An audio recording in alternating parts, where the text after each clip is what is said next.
Network News. Samantala, mga sendong survivors, kinunita ang ika-14 na anibersaryo ng trahedya. Kasama mo mula sa RMN Iligan si Radyoman Jade Obarco. RMN Live Report.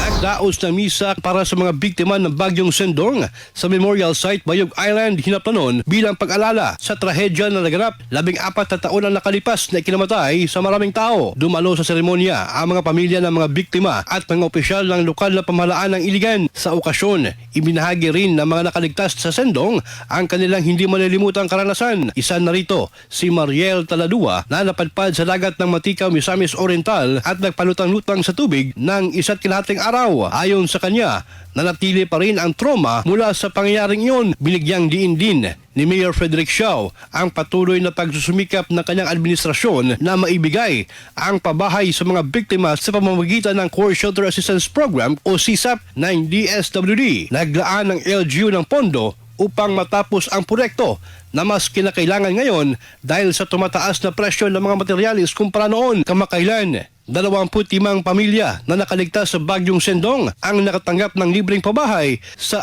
Upper Hinaplanon. Kasama mo sa RMN DXIC Iligan, Radyoman Jade Obarco, Tatak, RMN.